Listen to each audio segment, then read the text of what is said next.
Hello বন্ধুরা, দুর্গাপুজো তো এসে গেল, খুবই কাছে। মহালয়া এসেই গেল বলতে গেলে সামনের সপ্তাহে।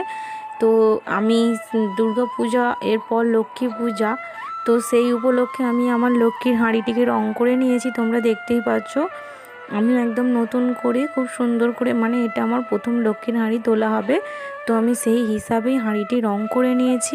আমি হাঁড়িটির ওপরে কিন্তু এটা তেল রং লাগিয়েছি যাতে গ্লেজি হয়, দেখতে সুন্দর হয়। তো আমি তেল রং লাগিয়ে নিয়েছি মাটির হাঁড়িটি ভালো করে পরিষ্কার করে, যাতে হাঁড়িটির রঙটা অনেক দিন থাকবে। এবং এর ওপরে কিন্তু হোয়াইট কালার ফ্যাব্রিক অ্যাক্রিলিক কালারটা আমি ইউজ করে তার উপরে মায়ের মুখটি এঁকে নিয়েছি। তোমরা দেখো, আমি এখানে মায়ের মুখটাও ফ্যাব্রিকের অ্যাক্রিলিক কালার ইউজ করে এঁকেছি।